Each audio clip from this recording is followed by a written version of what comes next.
Bismillah ya Allah. Mai sunan babu wanda ya faru da kai na jinka a cikin wani yanayi.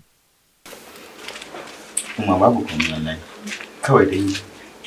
Kai kalle ni nan mai sunan baba. In za ka ɓoye mutanen duniya duk abin da yake damun ka. Ni fa mahaifiyarka ce.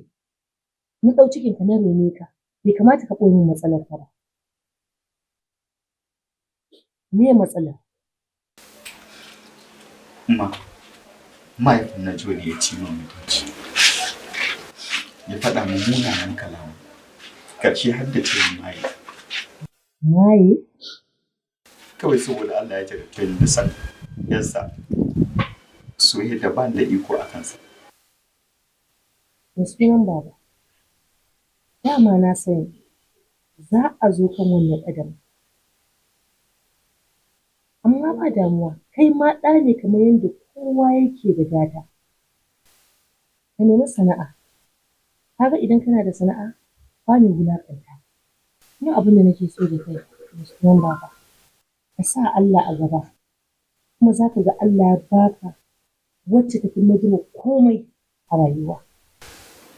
Ni na ji wa nake so. In na ji wa kake so, za ka same ta. In har Allah ya rubuta a cikin littafi cewa da ita za ka yi rayuwa. Amma abin da nake so da kai, ina son ka rage wannan zafin so da kake wa wajen. Sabida kar a zo a yi aihuwar guzuma. Uwa kwance ɗa kwance. Shi fa kansa so da kake gani idan ya yi yawa, haramun ne fa.